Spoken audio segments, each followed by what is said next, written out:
Oi pessoal, aqui é a professora Sandra de Ciências. Eu vou trazer para vocês aqui as páginas do livro para a gente estar fazendo a nossa atividade. Eu vou estar auxiliando vocês na leitura, tá? E depois vocês vão tirando as dúvidas comigo, tá bom? Aí vocês podem mandar as dúvidas no WhatsApp, tá? E a gente vai conversando, tá? Então vamos lá? Aqui o tema da nossa aula é transmissão das características hereditárias, ok? Então aqui tem umas perguntas aqui, né? Que ficam aqui do ladinho, ó. A questão é: por que os filhos são parecidos com os pais? E os irmãos? Porque geralmente se parecem, mas nunca são completamente iguais. O mesmo ocorre com os outros animais e as plantas. Você sabe quem foi Mendel? Conhece alguma de suas contribuições no estudo da genética? Então, né, essas perguntas aqui a gente vai ver logo abaixo, tá? As respostas. Então vamos ler aqui, ó. Se você tem um irmão, provavelmente já percebeu que vocês compartilham algumas características em comum, como o tipo de cabelo, o formato dos olhos, o tom da pele. O mesmo ocorre com pais e filhos. Mas, a não ser que sejam gêmeos, idênticos, dois irmãos também possuem muitas dessas características diferentes entre si. Você sabe explicar as semelhanças e diferenças entre irmãos ou pais e filhos? Embora nossas características possam estar relacionadas ao ambiente que nos cerca e à nossa cultura, várias delas são herdadas dos nossos pais, tá? Então, vamos seguir aqui. Isso aqui vocês vão acompanhar no livro, tá? Que tá tudo no livro, isso aqui, ó. O trabalho de Mendel, tá? Depois vocês vão ver quem foi Mendel.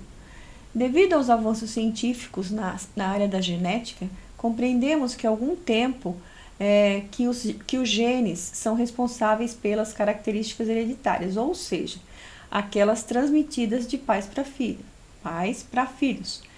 Mas a semelhança entre pais e filhos já foi explicada de outras maneiras, né, ao longo da história.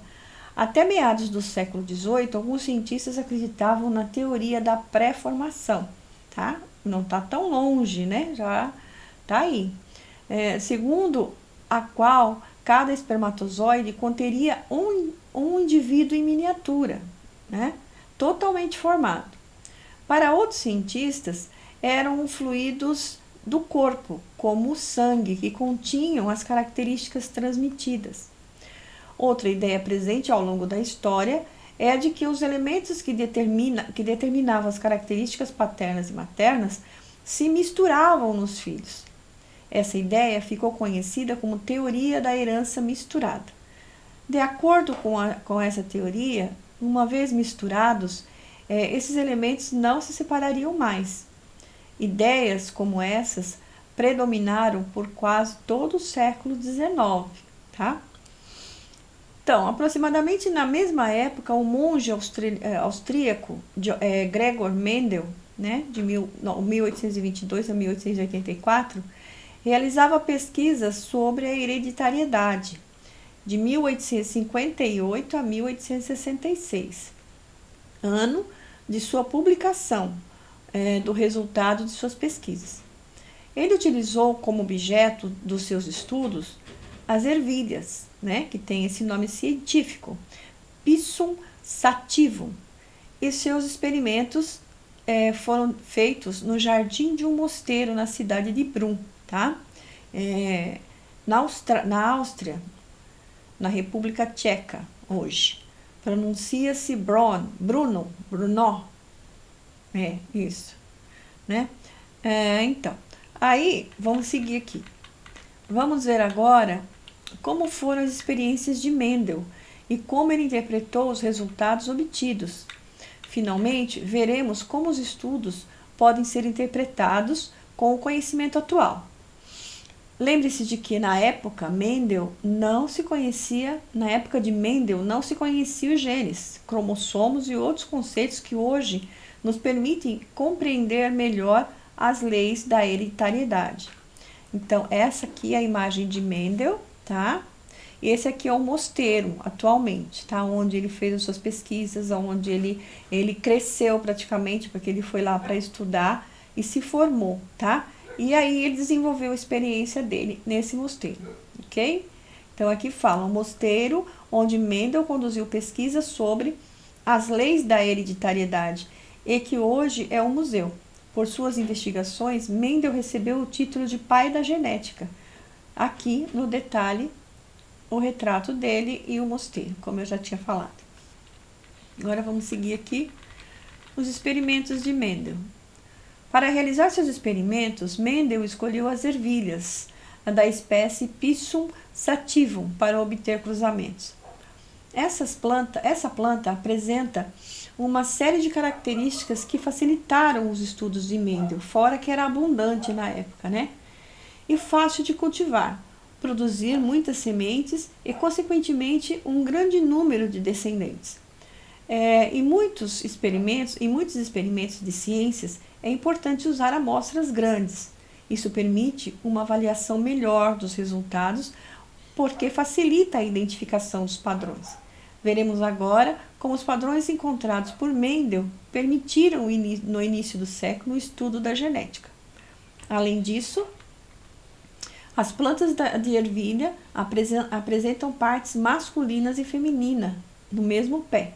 Assim, a parte masculina pode fecundar a parte feminina da mesma planta, processo conhecido como autofecundação. Também é possível fazer a fecundação cruzada, isto é, uma fecundação entre duas plantas diferentes de ervilhas, como veremos adiante. Outras vantagens é que a ervilha apresenta algumas variações de suas características contrastantes e fáceis de se identificar. Por exemplo, a cor da sua semente é amarela ou verde, sem tons intermediários.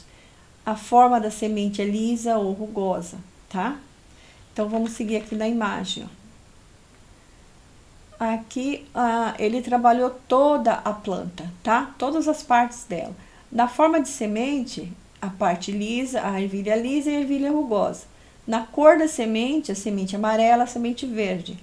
A forma da vagem, a lisa e a ondulada. Cor da vagem, a verde e amarela.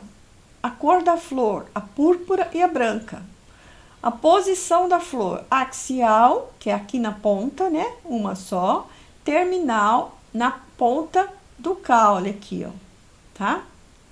Axial, na verdade, é aqui. Lateral, na axila, né? A palavra já fala aqui.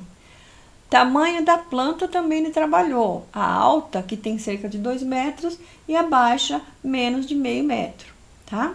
Então, essas aqui são todas as partes que ele trabalhou. Vamos ler aqui em cima também. Aqui, ó. A planta da ervilha, que é essa aqui que a gente viu, né? Essa imagem aqui. E essa aqui. Planta de ervilha da espécie Pisum sativum, acima, e sua vagem com sementes. Abaixo. O caule tem, em geral, entre 2 metros a 2,40 metros de comprimento. As sementes medem de 70 milímetros a 10 milímetros de diâmetro, tá? E aqui o quadro que apresenta algumas características da ervilha, estudadas por Mendel. Elementos representados em tamanho não proporcionais entre si, claro, né? As cores aqui também são fantasias, tá? Então, vamos descer aqui e continuar. Para explicar a variação nas características encontradas na ervilha, Mendel supôs que, se uma planta tinha semente amarela, ela devia possuir algum fator. O que é fator? Aqui do lado fala, ó.